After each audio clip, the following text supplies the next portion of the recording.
so many entrepreneurs, I think, see success as like raising a big round. And you can't blame them, right? Because, my God, you open up TechCrunch and, it's all stories of these businesses that have raised tons of money and you're like, bow down. This is amazing. But the truth is that success as an entrepreneur is actually building a profitable business and owning more of it.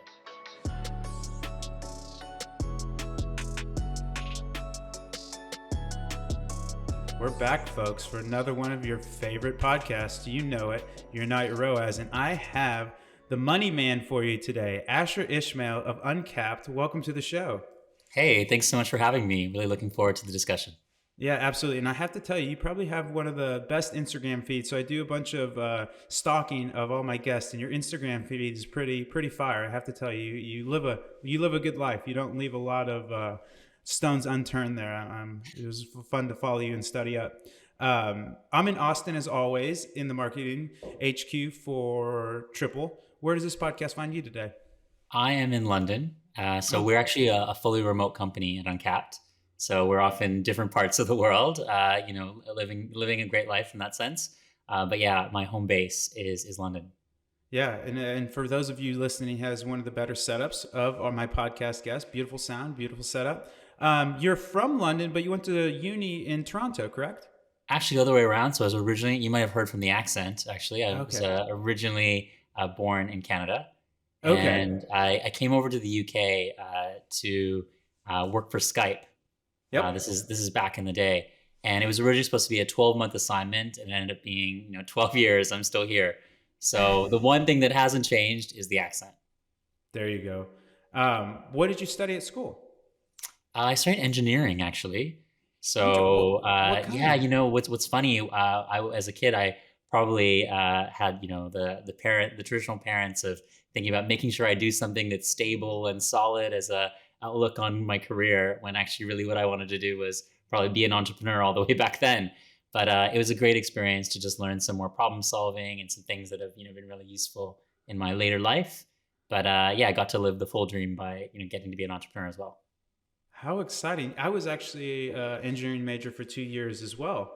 How interesting. Yeah, that wasn't for me. And then the other joke, because you're so social and well-spoken, was engineers are great people, but definitely not the life of the party. And there was always that joke of, how do you know an engineer is extroverted? They look at your shoes.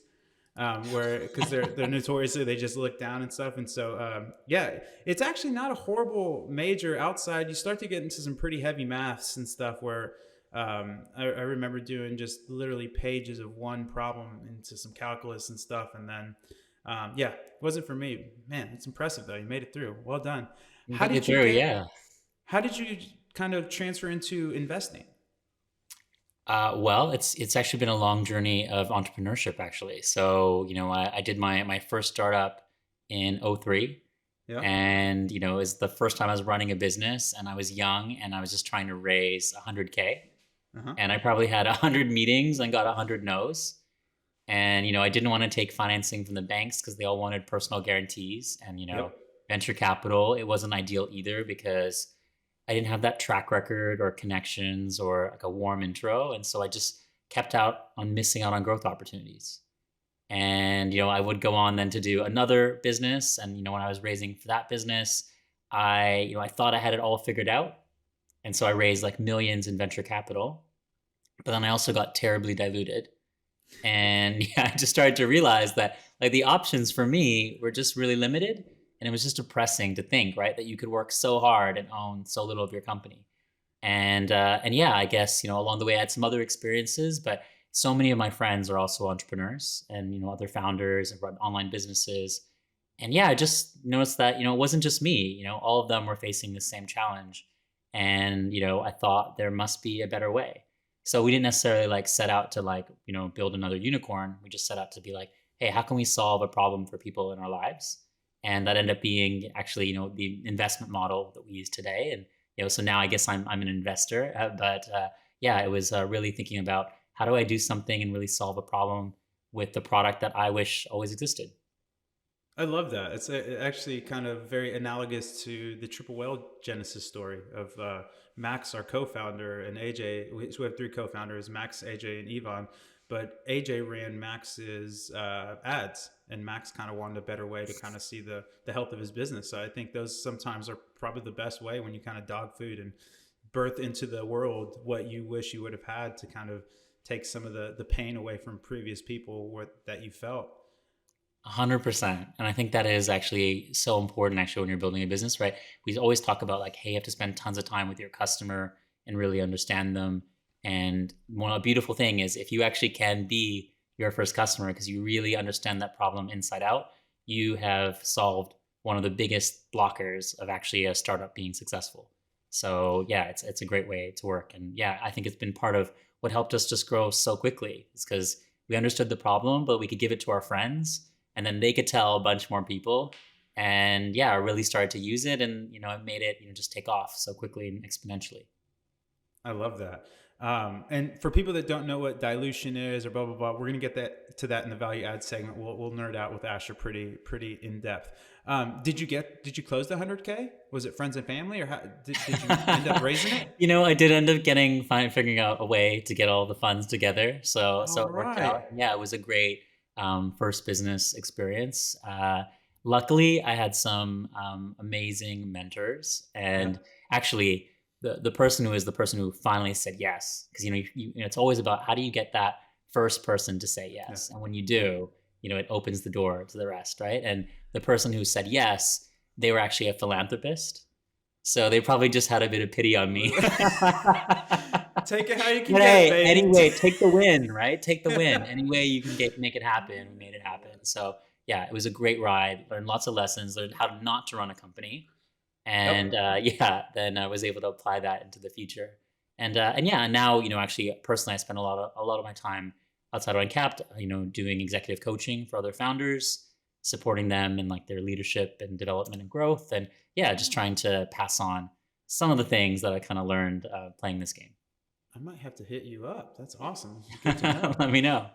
Yeah, I've heard a joke about raising is a bit like throwing a party.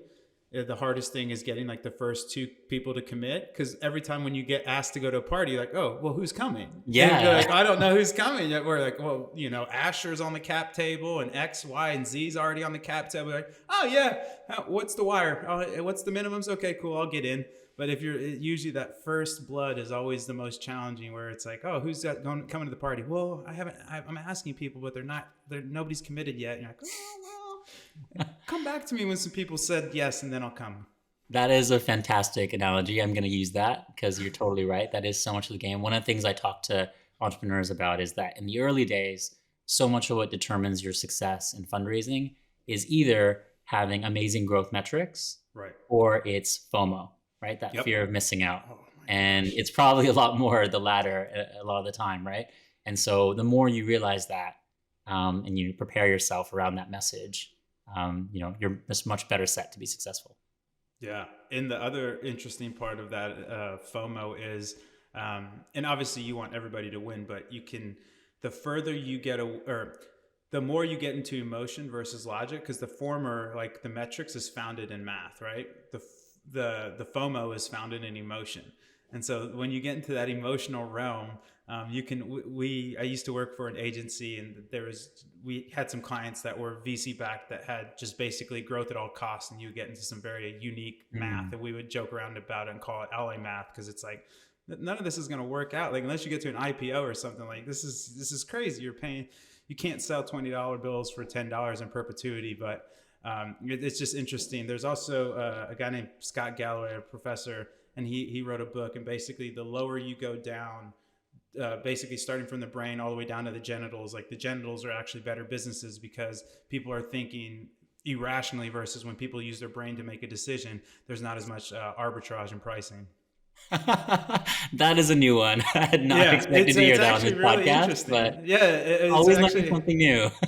yeah, it's actually a really interesting thesis where you get into these more kind of not animalistic, but very, very, again, emotional decisions. And when you make emotional decisions, again, they satiate different needs versus just looking at X, Y, or Z growth vectors, et cetera, where okay, cool, what's the PE ratio here? Okay, kind of thing like that. But Fair Yeah. enough. Yeah, I can agree, and I think you're right. So much of investing is that, and sometimes that can be a good thing, but also I think there's another side of that that can actually be a really bad thing because 100% with you you. know what it means that we so focus on pattern matching. You know, we focus on giving funding to the people who already would be getting funding, Yep. and you know, there's all these overlooked groups and other challenges, all the challenges that there are with traditional venture capital. And you know, a little bit of what we're trying to do at Uncapped and a bit of our mission is around how can we change that? How can we democratize access to capital by doing it in a fair way and actually being data driven? So I love yeah, that. there's a lot to solve there. Yeah, I love that. Making the world a better place, one investment at a time. Um, what's the best and worst piece of advice you've ever received? That's a tough question. I think you know, I think bad advice is funny because there's so much bad advice That's kind what of out everybody there. says. Well, you know, it's funny. I think you always end up getting a lot of bad advice because um, I think the challenge that people have is that they give you advice and it comes from a place, you know, of good intent, but it comes from a place where they've seen it once done that way, so they think that, okay, by giving you that advice, that it's going to work for you. You know, Yep. so like, you know, for example, I had at a previous company, you know, I had a board member where they had, you know, really built their entire business around doing like an outbound marketing strategy, Yep. you know, where they got these BDRs and really driven that in their business and it worked for them so solidly. They were just so convinced that is a great thing to do. But if you actually took the context of the business I was in and the margins that we had and what was, you know, the problem we were trying to solve, it just all broke down. And that's also like a thing, you know, when I look from, you know, hiring people, one of the things I love to see in people is that they've had like multiple different experiences and been Love successful in that. different environments because yeah, they kind of learned that lesson that actually what worked for you once isn't necessarily what's going to work for you again. I So love yeah, that. it's like a general kind of trend. And then your other part was, hey, like, what's good advice? Well, it depends on good advice on what. You know, I think good advice on fundraising is one piece I would say, and I think one piece of advice that I've gotten there was always about like having the right mindset. So, you know, I think the challenge of being an entrepreneur so much is about your resilience and your ability to like keep driving things forward. But in fundraising, you know, it's one of the possibly the most frustrating, time draining activities that you undertake as a founder, right? And early on, when you have a small team, it can just take up so much more of your energy than you'd like. And you know, if you don't have a good mindset, you're really going to struggle. And I think that comes from, you know, one, like planning ahead, you know, realizing that it's not going to be quick and painless, especially if you're in equity mode, but also expecting rejection. Like, you know, I talked to you about how, you know, I got my 100 no's. Eventually, I think what saved me is that I learned to embrace it, you Yep. know, and as part of the process and not take it personally. And, you know, realize, you know, this is the advice actually that someone gave me was that rejection will happen for good reasons, for dumb reasons, and many times for reasons that will forever remain a mystery. Yeah. That's beautiful. And you know, you just have to appreciate that, and you know, practice makes perfect. You know, Yep. by you know putting yourself out there and going again, you learn from the past, and you know, eventually you're going to be successful. I love that. Yeah, and I couldn't echo those sentiments anymore. So eloquently put. The way I think of bad advice a lot of times is to your point. Usually it's lacking context, and it's just a hammer searching for a nail, where it's just like, oh yeah, that made sense once, but like in terms of when you don't have the context, and so that's why I loved why you started to kind of winnow down that question in terms of the best advice. That's beautiful, man. I love it. What has been your most memorable investment to date? So, you know, the way we invest is a little bit different, of course, right, than other Yep. folks. We're not an equity investor, so we're not doing these like huge bets and you know praying to the powers that be that they're going to turn out. Actually, we hope that all the investments that we do are actually going to be a great result. But you know, to give you one example, you know, a company I love is a brand called Headwind. They're one of Okay. our first early customers. They're a sustainable fashion brand, Love and, that. you know, like so many founders that work in the fashion space, you know, they had this challenge where they would basically have to wait for one season to sell out before they could reinvest in the next. And I see like your head Yep. nodding. So, you know, there's so many entrepreneurs who are kind of in this situation and they're stuck, right? And it's so frustrating because you know you got something good, but you're limited in how quickly you can grow. Yep. And so, Alex and Anna, they are the founders of Headwind, and they are like incredibly financially savvy. So like I remember talking to them and just them putting them through our like putting us through our paces in terms of this product and how it works and why. And eventually they decided to take like a 50K advance from us. And what was really beautiful about this was they were able to reinvest that, and they put the money into a bit of their marketing and a bit of their inventory. Yep. And compared to the previous quarter, they saw their business grow 11,000%.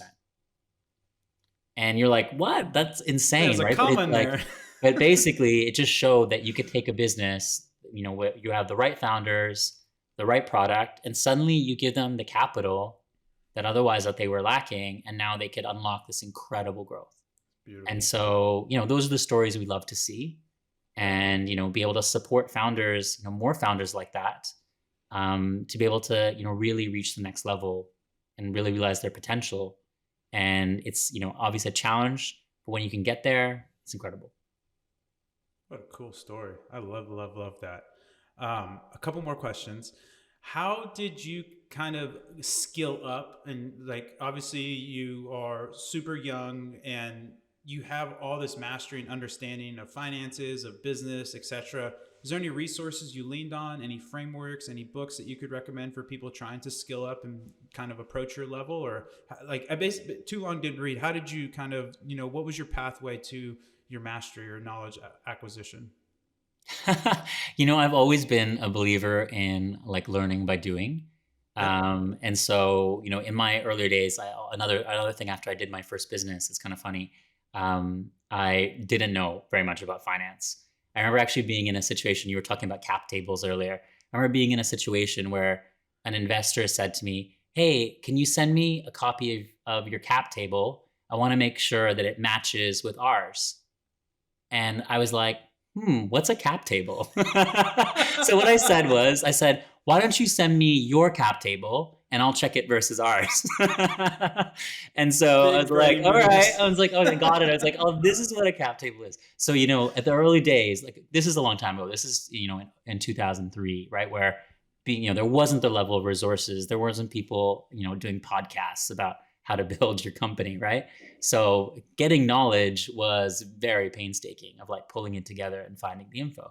And so I ended up actually then spending some time working in management consulting. So I went to this firm called BCG and, did some consulting for different businesses and kind of felt like that was a better way of me getting my finance knowledge rather than going and trying getting an MBA. I just thought, hey, it was a better way to like learn on the job. So I've always been one for, hey, how do I actually practically go and experience things and, talk to more people? It's kind of funny as well. Like, I have a nephew who, wants to be a lawyer, and he told me he really wants to be a lawyer. And I was like, oh, that's cool. And how do you know you want to be a lawyer? And it's like, he's like seen it on TV. And I was like, well, maybe actually what you need to do is go and actually spend a day in a lawyer's office and actually see if you really like what lawyers do, right? Because what you see on TV Yep. is not what you're going to get. And Oh, so, absolutely. it's just funny. I think the to me, generally, the best experiences are always how do you keep, just learning from doing things and figuring it out that way. I love that. And I'm a big believer in the map is not the territory, where kind of you can see what things are like theory land, but like theory land and reality can just be worlds apart sometimes. And being able to actually just go do can be some of the fastest ways you learn. And to your point too, you build a network, which is great. So if you can get around either mentors or people that are wanting to further you on your journey, it's even better. So I love that. That's fantastic. One last question for you, Asher, and we'll wrap up the main segment. What is the nicest thing someone has done for you? The nicest thing someone has done for me. You know, Gosh, I'd say like, my partner probably has been such a huge support. So I think Yeah. it's funny, as entrepreneurs, you can get so focused on, running your company and putting, all your energy and all your time into it. You end up so often like neglecting the people in your life. You spend less time with your friends, you forget, your anniversary, or, you're just kind of disconnected. And, actually, so much of what you need in building a company is about having those relationships. Because when things are more rough and you do get the more difficult parts of the journey, having that network of people that you can really rely on and really support you and they get you, is super important. So, I think the nicest things that probably have just done for me is those moments where we were hitting a wall and, you just need a hug or you just need someone to make you a cup of coffee and just remind you there is a bigger world out there, other than, just chasing the success of this particular moment. Being able to think about that broader perspective and have those people in your life has been awesome. I love that. Yeah, I've been guilty of that a little bit myself, where I joined Triple Whale full time in October, and it's been heads down. The early stage startup is just crazy, and yeah, it's been a big priority of mine these last few months is to show up a little better in my relationships, because you're right. It's who wants to be on a golden mountain by themselves? You know what I mean? It's just not the path. All right, Asher, are you ready? It's the value add segment. This is why people bought the ticket. Let's get nerdy on some investing stuff. So Okay. before I get into the questions, can you just tell people what a cap table is? So then when somebody does ask them what a cap table is, they won't be so... Was a good summary of that. So a cap table is a description of the allocation of shares within your company and the ownership, and gives a nice, quick way of people to understand, yeah, who owns this business and what's the combination. Love that. Perfect. Okay, cool. So first, I guess, give people a little bit of background on Uncapped, kind of the elevator pitch, what you guys do, and then we'll get into the nerdy investment questions. Sure. So at Uncapped, what we're really passionate about is that founders shouldn't have to give away equity in their company to fund growth. So we provide fast, flexible funding to e-commerce businesses for marketing, inventory, or hiring. But the key thing is that we do it without personal guarantees or dilution. And so, the model and the way it works is pretty simple. We can give you between 10K up to 5 million pounds of capital. And we do it for a flat fee, which is typically 6%. And as you generate sales, that's when you repay. So we'll take a small portion of your daily sales until the capital and the fee is repaid. What's beautiful about that is, if your revenues do slow down or even stop, your repayments are flex. So they would also, slow down or stop. And the idea is that this is a better, more fair way for companies to actually get funded, especially in the e-commerce space where, they have a challenging cash flow cycle. They have, seasonality to deal with, difficult terms from suppliers. Being able to manage your business in a more cost-efficient, more affordable way just helps you grow that business, in a way where you're in control and you're doing it on your terms. I love that. And just out of curiosity, why is it called Uncapped? Well, I think the idea of Uncapped is like a feeling of a word, which is this idea. It's like, it's unlocking your potential, Yep. this idea as an entrepreneur, you were for so many, and, in e-commerce, you're stuck because of the fact that you're in a rock and a hard place when you're trying to actually get those options. And yeah, Uncapped, I think for us, echoed that feeling of like, hey, there's so much potential in these entrepreneurs. I love that. No limits, baby. No limits. When should a founder raise? And then are there times a founder shouldn't take capital? Well, so I think the high level story about that is that there's two scenarios. When you're raising money, one is either you are a business that needs to prove out product market fit, Mm-hmm. and you're getting some initial capital to help you demonstrate that story and like get your product to market. That might be one time. The other moment is when you already have product market fit and you actually have something that now you really want to scale and take it to the next level. And so for Uncapped, like the way that we work is, we'd say Uncapped is great for you if you're doing at least 10K of monthly sales, you're growing, and you've been operating for 6 months. And the reason why is, the idea of our funding is we want to fund businesses that have hit that stage where they are repeatable and predictable. And 10K is sort of the moment where it's no longer a side of desk. You've Yep. gotten to a place where actually, you could be drawing a salary from this. And also doing it for 6 months shows that there's a bit of history here. You can do it again and again. And we want to basically add more fuel to the fire without taking a piece of the pie. So, you as an entrepreneur now have this opportunity to, grow your business and scale it, and we can fund it. And then we're a long-term partner. So we'll fund it and then we'll fund it again and again and again. We have customers who work with us, where they funded 10 plus times, because they like the approach and they realize that, yeah, they could, build their business by owning more of it. I love that. And so you said, can you give people that kind of aren't hip to the game, like what does it mean? Because when you're raising capital, there's a couple ways you can do it, right? Where either debt or equity. And can you kind of give people a little bit of description on kind of what the differences are there? Yeah, sure. So, to start with equity, in an equity, model, the key thing about that is that you're giving away a big portion of your company to fund, whatever that next growth is. And typically that's like 20 to 30% as you'll do in a usual round. And of course, once you give it up, you're giving up with it also some control. Maybe you're giving up a board seat. And then when you do it, you of course, can't take it back, right? So that doesn't necessarily suit every business. And for some use cases, it's like really silly, right? So if you're an e-commerce business and you're planning to turn around and spend that equity on Facebook ads, where you already know that you have, 1 pound going in and you're getting 3 pounds out, you have a 3x ROAS, right? To go with this podcast. If you're in that stage where, that you're going to get that return, it's really just crazy to then be like, I'm going to give, away 20% of my company for that, right? Yep. So that's like the key problem that we're solving. But the other side of it is there's, traditionally been debt models where you could go out and get a bank loan, say, for example, and, potentially get a decent interest rate. But the interesting thing about those models and debt in general, it was usually designed to unlock liquidity from, fixed assets. So it made a lot of sense, when you have a property, or, you have physical machinery.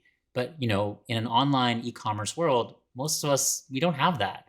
And banks, they don't understand it, because when you look at a good e-commerce business, they're probably reinvesting every pound they make into more ads and more inventory, right? So when a banker, you go into the branch and they see, how you're performing, they're like, oh, this business is terrible, right? But actually, they're not realizing, hey, what's to come? These people are investing for the golden quarter and the fact there's going to be massive growth and there's a real opportunity there to unlock.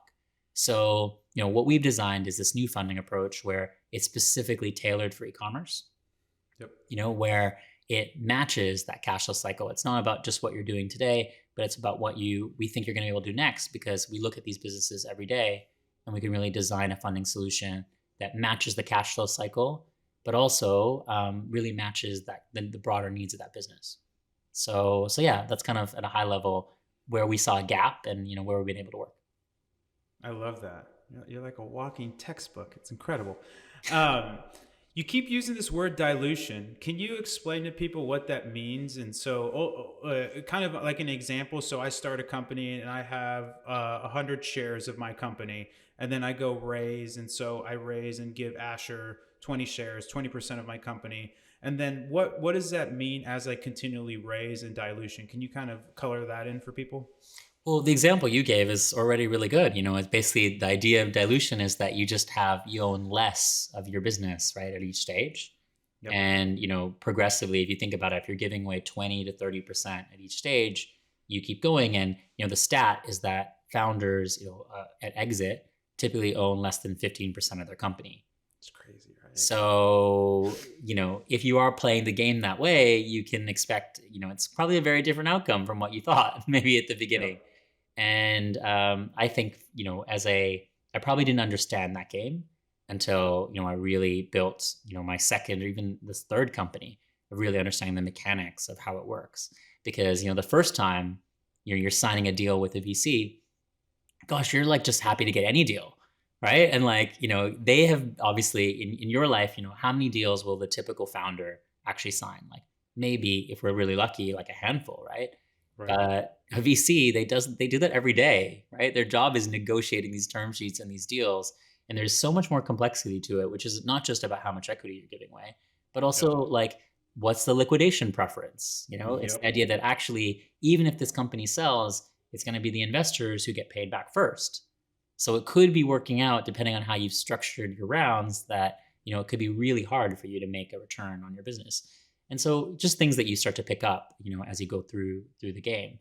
But yeah, the key thing is, so many entrepreneurs, I think, see success as like raising a big round, and you can't blame them, right? Because, my God, you open up TechCrunch, and it's all stories of these businesses that have raised tons of money, and you're like, bow down, this is Yep. amazing. But the truth is that success as an entrepreneur is actually building a profitable business I love and that. owning more of Yep. it, Yep. right? And we don't Abs. celebrate that enough. And so, if we can encourage entrepreneurs start to understand that, and I think that's happening more so than ever, like entrepreneurs are starting to wake up and think about, hey, wait a minute, what is the right funding option for me? There are multiple ways now to grow a business. And I think that's exciting. And it's a great change to see. I absolutely love that. And it can also, dilution can get even more pernicious. Correct me if I'm wrong, but for example, like in a series A, B, or C, like in my B or C, I might issue more shares, making the denominator even bigger than it was when I came on or something like that, right? So now there's even more shares outstanding. So your 20 shares out of 100 are now 20 shares out of 1,000. And so you can get into this place where you're like, oh man, it can be really challenging unless, to your point, you have these built-in kind of nuances, like the quote of the devil's in the details, where you can either buy more of those shares to keep your equity, or you get, to your point too, push down the liquidation preferences where you're last in, or you know what I mean, you're the last money out, and so you have a pittance that you might get, or you get into some kind of really weird illiquid places where it's like you have all this quote unquote value, but there's no way to unlock it. Yeah, and I think understanding those details is the challenge, right? It's just hard as Yep. as entrepreneurs to necessarily have all that information at hand. And what can you do in that case is, if you are going to go down that route, is have great advisors, Yep. try to surround yourself by people who have played the game previously and can help you, navigate it, and so you actually get a good outcome for yourself. I love that. Um, so when you do have that, kind of speaking a little bit about liquidation preferences, when companies have aren't public, how do employees or founders sell shares? So say Well, you're in my company, and like we made a happiness pills company, and I gave you a bunch of options. You exercise your options, so now you actually own proper shares. Can you sell those? Like, how do you ever get rid of those shares unless the company goes public? what's interesting is, of course, that companies are staying private longer than ever. Yep. So, Yep. traditional vesting schedules are 4 years, Yep. is the standard agreement. And I think that is because it used to be that you could, like, in theory, build a company and get it to exit in that period, right? And what actually we're seeing is it's taking a lot longer. People are building much bigger companies. And what's interesting about that is it's causing a new market to form around like secondaries, and Got also it. around new ways where employees can actually get out or get a portion of what is in their options sooner. And so that's starting to formulate and happening. It's becoming more popular as folks are doing rounds. Sometimes they're allowing some of their employees to exercise some of their options, but I'd say it's the minority of cases. For Right. the most part, when you're getting options in a business as an employee, at least, usually it's much for a much longer haul.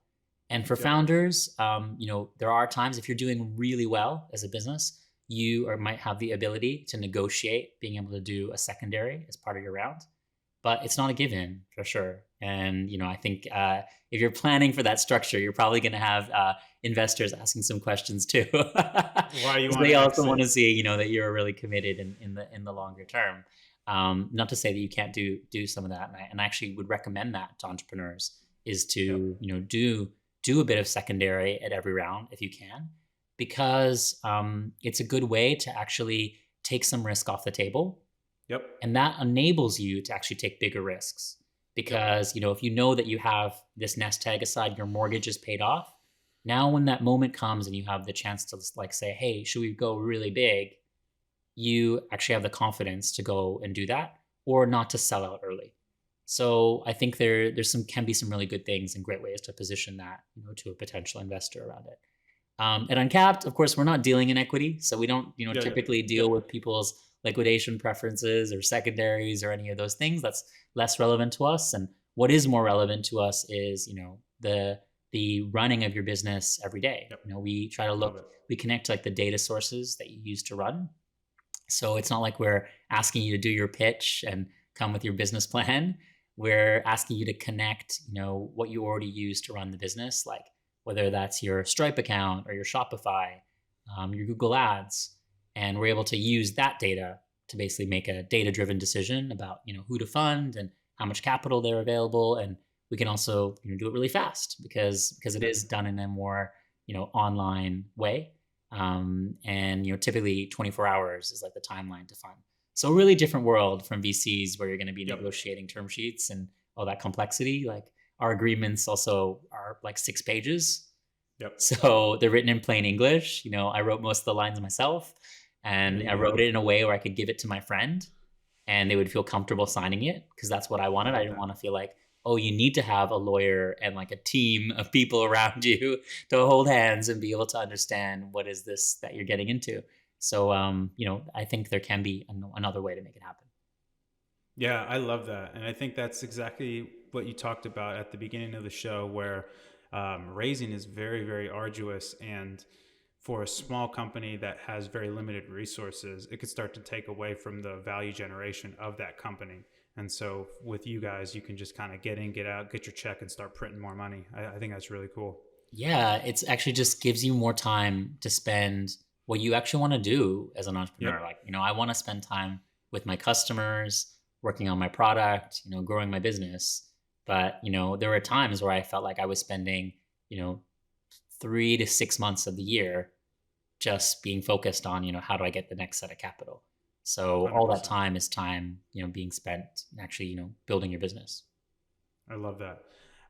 You can pass on this question, but it's just so fascinating to me. It is a little bit in the equity side, but so we've all read about kind of the implosion of Fast.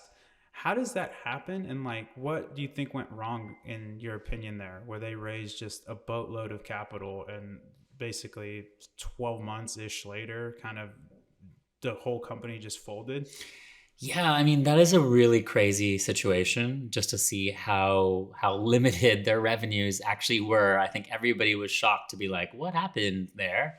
But it probably represents a time in this market that has been really frothy, right? Where there has been just folks chasing businesses. And, I know at a time at Uncapped, like we had, VCs chasing us, like, sending presents to us, just doing crazy things to get attention. And that represented that time. The time ahead, I would guess, is going to be a bit more challenging. Of course, like so much can happen so quickly in the land of startups. And what's coming ahead probably is with the global macro situation and the ongoing war, inflation is the highest it's ever been, and there's going to be rising interest rates. And I think all those things probably mean that venture capital, at least for these bigger rounds, the fast size rounds that you're talking about, they're going to probably be, a bit more rare for the time coming, because I think VCs are going to want to be sitting on their hands for a bit, understanding how to price the market, and probably should expect it to be a little bit quieter. But I think what's also going to be interesting about that is that there's going to be lots of businesses who maybe would have thought about going to VC and now are going to be open to more alternatives. And so I think that's eventually could be a good thing for us, where, maybe there'll be some businesses who are now thinking, hey, wait a minute, maybe I should explore all my real options now. And as you said, realize just because you have a hammer, not every problem is a nail, right? So we've always had this hammer of equity. And, now you start to realize, wait a minute, there's other solutions. And yeah, I'm hoping that that's going to be a great thing as well. Yeah, that's wonderful, man. I love that. Well, let's bring out your crystal ball because you kind of did that for the macro. How do you see that unfolding of like the next 2 to 3 years unfolding for e-commerce? Well, I think e-commerce is still going to have incredible growth. Yep. There obviously a more challenging macro environment means it's going to be a bit slower than we were. Like, Yep. the pandemic was like insane in a different way, unexpected, right? Where in like 3 months we had 10 years of growth. So I'm not Yep. expecting necessarily that, but all the forecasts I think are still for incredible, growth still to continue in Yep. the e-commerce space. And I think what we're going to see is that businesses in this categories are going to start to become more focused. Like, we've had this idea where there's these big markets that have kind of been captured, and the new e-commerce businesses are going to be ones that are going to have that, a unique space that they're going after, but also are probably thinking about how they're going to market differently and being more Yep. innovative, because, the costs of ads is only going to continue to go up. Yep. And so, building a strong business in this case is finding that niche that you can serve, thinking about like community, being more multi-channel, and like continue to get to market in a great way. But I think there's going to be a ton of growth. I love that. Yeah, I echo those sentiments, and I think people are sleeping on community. I think that's one of the most underutilized growth levers out there, and I think there's been such a bull market in terms of ads where there's just Facebook ads were so underpriced, the targeting was so great. Those two tailwinds were really driving some, people that could get away from the actual fundamentals that made a great business. And now that's kind of cooling off, where I think Facebook ads are still a great buy, but they're probably more accurately priced, if not perfectly priced in terms of equilibrium. And so now you have to figure out other ways and other places to find arbitrage. So I love that. Yeah, on arbitrage, I think that's also such an interesting opportunity. Like, not only just in the marketing side, but like the inventory side. Yep. Like, what I've seen, and I'm sure you probably echoed it in kind of the data you guys have, is that obviously inventory and supply chains are like longer than they ever were before. That problem is probably not going to go away for a significant Yep. time. Supply chain costs are going to be more expensive with oil prices being high. And so, entrepreneurs need to think about how do they optimize for that. And I think what's been cool is seeing how some entrepreneurs are taking this problem and actually like making it into an opportunity. So like, Yep. one of our customers, for example, they went to their suppliers and negotiated, basically doubling their inventory order, but getting a 10% discount. Yep. And then, went to us and they got the funding, at a 6% fee. And effectively that meant that they actually made a profit on the idea of, slower supply chains. And Yeah. so, that arbitrage, if you can actually figure out some cool opportunities, you can, turn this into an opportunity. And seeing that work out for folks is a really beautiful thing. So I think it always never surprises me the, endless, innovation that entrepreneurs have to be able to like work through a problem. So yeah, it's just great to see. And hopefully I think there's gonna be a lot more of that too. Yeah. It's like that Jurassic Park meme, life will find a way. Find a way. Yeah. It's beautiful. Asher, you made it to the final round. Rapid fire. Are you ready? All right. I'm slightly scared, but let's do it. Yeah. All right. Um, London, overrated, underrated? Underrated. I Oh, think, really? yeah, because I think, it's so funny.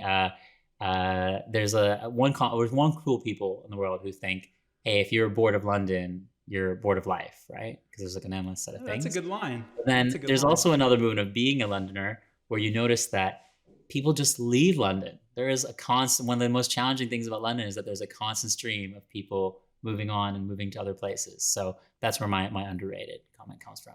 I think there is just I still love so it. much more to do here. Okay. Toronto, overrated, underrated? Ouch. I don't know if I can diss my hometown. So I'm gonna say underrated. You're hedging. You're hedging. I'm I can hedging. see. You can't be you like Uh, can't you can't like ask me about a third city because then it would just become a bit disingenuous, right? RSUs, overrated, underrated? Restricted stock units, I'd say overrated. overrated. Okay, I like it. The Great Pyramid, overrated, underrated?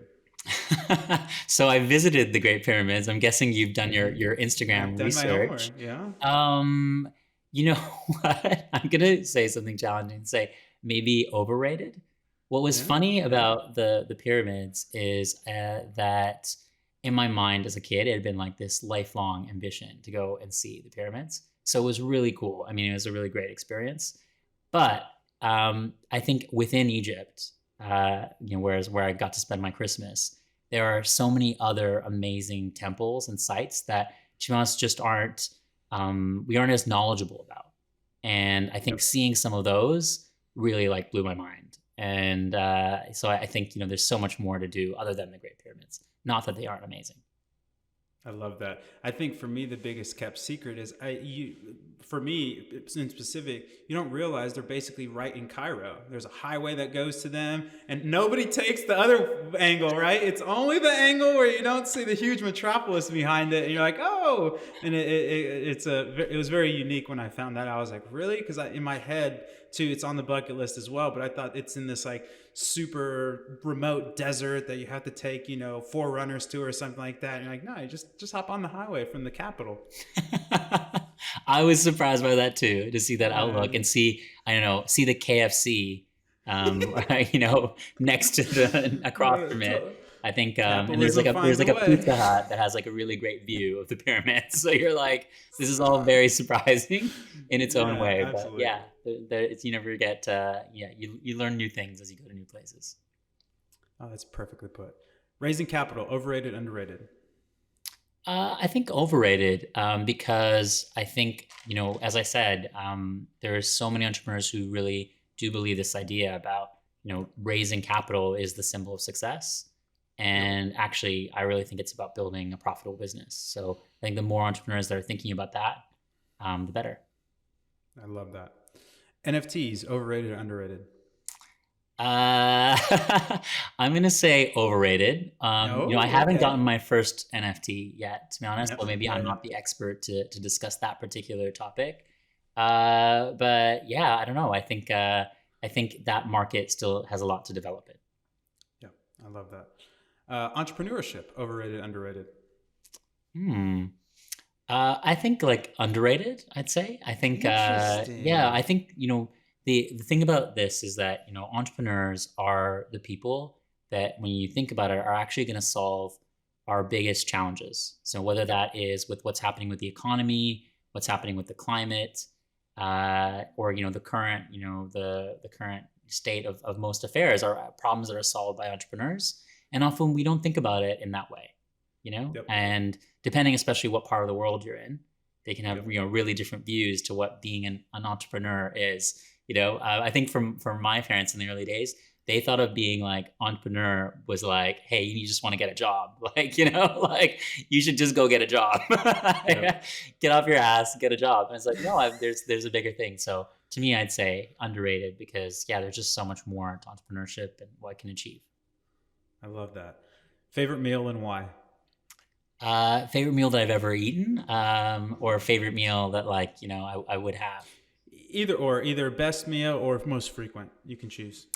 Most frequent. I'm going to plug one of our customers who deliver. There's a company called Fresh Fitness Foods who I've been a customer of, and they deliver amazing meal boxes to your home every day. And it has been a lifesaver, especially as like a busy entrepreneur. And Yeah. also, I'm trying to keep fit.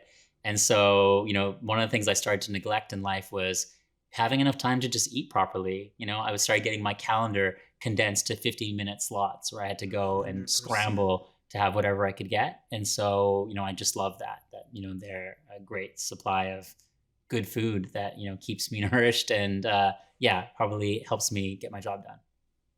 They deliver to the States? I don't know. Actually, I don't. Maybe not. I think they're in Europe. Only UK based? So yeah. But Killing me. I'm sure there is Killing an me. equivalent. There is a great supply of those out there. Favorite podcast? Well, this one obviously. Obviously. No, I'd say a podcast that I have listened to for a really long time is like Masters of Scale. Yep. So one of my favorites, Fantastic. just because I think my heroes have always been some of those entrepreneurs who actually end up being on that show. So to me, Yep. that's a dream to one day get to be on there. But yeah, I always love the knowledge and insights that I get from it. So yeah, one to recommend. Awesome. Yeah, it's super fun. Listen, favorite place to travel to and why? Well, I was just recently in Australia, Oh, and that was a really cool experience just because obviously other side of the world. yep. I was actually ended up being on the longest flight ever because I was taking a flight that is normally an 18-hour flight that's like direct to get you from over from London. But the challenge was, of course, the war happening in Yep. Ukraine had like broken out, and so the plane had to be diverted. And so they had planned, okay, hey, we got to handle that. But then the crazy thing was that another war where it had broken out between another country and Iran, and basically had to divert the plane again. So it actually ended up being the longest flight ever possible. Actually, before it actually took off, they had to get 30 of the passengers off the plane because The otherwise it would weight. be too heavy and there wouldn't be enough fuel to make it. So it was like a completely chaotic experience. I'm really not selling the Australia journey, but yeah, it was an amazing thing to be able to get there, to be on the other side of the world, and see some beautiful things, but also really thankful that I wasn't one of those 30 people that got kicked off the flight and made it back. What did it end up clocking in at? How long was the I duration? think it was like 26 hours. What did you do? I watched a lot of films. Oh my gosh. Listened to some podcasts too. So yeah, I found a Yeah, way. I I also played a little bit of Minecraft. So I there kept you go. busy. Hey, there you go. Oh my gosh. I recently went to Israel, and that was the longest flight I've ever been on, Tel Aviv to New York, and that was brutal for me. And I can't imagine. That's almost double. That's it's more than double. That's incredible. Wow. Favorite follow on Twitter? Favorite follow on Twitter. I'm gonna say I love to follow Elon just Yeah, because he just bought it. well, yeah, I mean he cracks me up, and yeah, I don't know, I'm always surprised about what he will do next, but yeah, it's just endless stream of entertainment. It'll be interesting how it shakes out because definitely people are built different. But running SpaceX, running Tesla, and basically running Twitter is going to be really interesting. He's definitely the richest guy in the world. Definitely deserves the benefit of the doubt. But man, that is Well, lot. hopefully he'll There's a learn to lot of things delegate a going little bit. down. Yeah, yeah, but then if you do that, then you start to lose the what he wanted to do, kind of thing ish, right? Like, why did you buy it then if you wanted to delegate? Just own, and Yeah. just buy a bunch of equity in it, unless you wanted to like do what you wanted to do. So I think it's all going to be fascinating, but really fun follow. Okay, last question. You'll be through the rapid fire. If you could have dinner with three people, dead or alive, fictional or non-fictional, who would they be? You're at a table, four-person setting. You're sitting at the head. You get to invite three people. Who are you inviting? Wow, that's intense. I think I would actually end up for me if I was generally answering that, I would feel like I would probably pick some folks in my life that I didn't get to spend enough time Yeah, with. So like yeah, dead or alive, I would love to spend more time with my grandmother.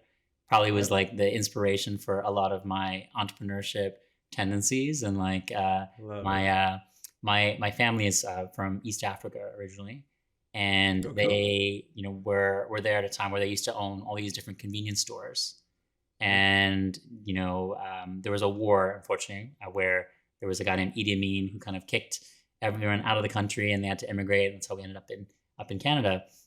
And I got to go back not too long ago and get to see, basically all these buildings that had our family name.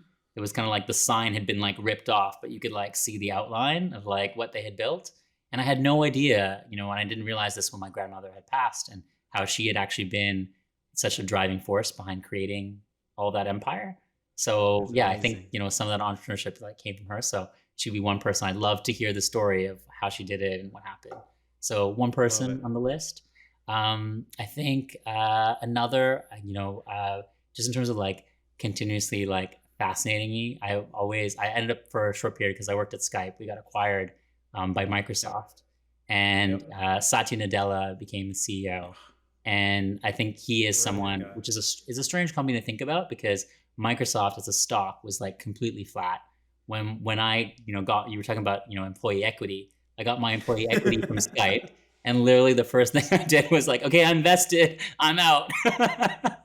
And then amazingly, Satya like turned this around and just made it back into like an incredible growth stock. 100% with you. And so I think I just, would love to learn more from him and build understand his insights of the world and like what he did to make it happen. And then I think, the last person in this, I feel like what has also been a big part of my life is just thinking about things a little bit more broadly in terms of like, where is our world going and like, what are we driving towards? And there is, the founder of Save the Children, who I briefly met, back in the day when I was doing a little consulting project. And I just felt like, 5 minutes with her was such an inspiration around what actually is possible kind of in our world of like opening your mind. And so, yeah, I'd love to, I think now where I've gotten to be in a really lucky place of building a company and kind of figuring things out a little bit more that way, I'd love to spend more time on that other side of things and thinking about giving back and how that all came about. It's beautiful, man. It's beautiful. Grandma, Satya, and Save the Children. I love it. I love it. Fantastic. Asher, you made it. Rapid fire. You did it. Thanks a lot. Okay. Tell the people how they can get more involved with Uncapped. Where can they follow you? This time is yours, my friend. Well, if you're interested in looking for funding, obviously weareuncapped.com is our website. Hopefully that'll be in the show notes. We'd love to see more folks involved with that. Actually, I have a special offer for your listeners too, where, if you're running an e-commerce store, you've made it to the end of this podcast and, you're doing at least 10K of revenue per month. And you either want to, scale your campaigns a bit faster, maybe purchase some more inventory, we would love to help. So, last month we ran this super successful campaign where we funded hundreds of store owners where we gave them up to 50K absolutely free. So no fee. Normally we charge 6%, but last month we did it for exactly 0. And on our website, you won't find mention of it anymore because it's gone. But for listeners of the podcast, we're like ready to make it happen again. So yeah, all you have to do is reach out to me at asher@weareuncapped.com with the subject line secret 50K. And if you do it now, you don't wait. It takes like 2 minutes. We'd love to, help you get the funding that you need and, grow your store. Look at that. Asher with the money gun. Slide into those DMs, people. Get you some money. What a great offer. Fantastic. Best setup, one of the best guests, and the best offer by far. Asher, you're such a gem. We appreciate you so much. It's fantastic. Thanks so much. It's really great to be here.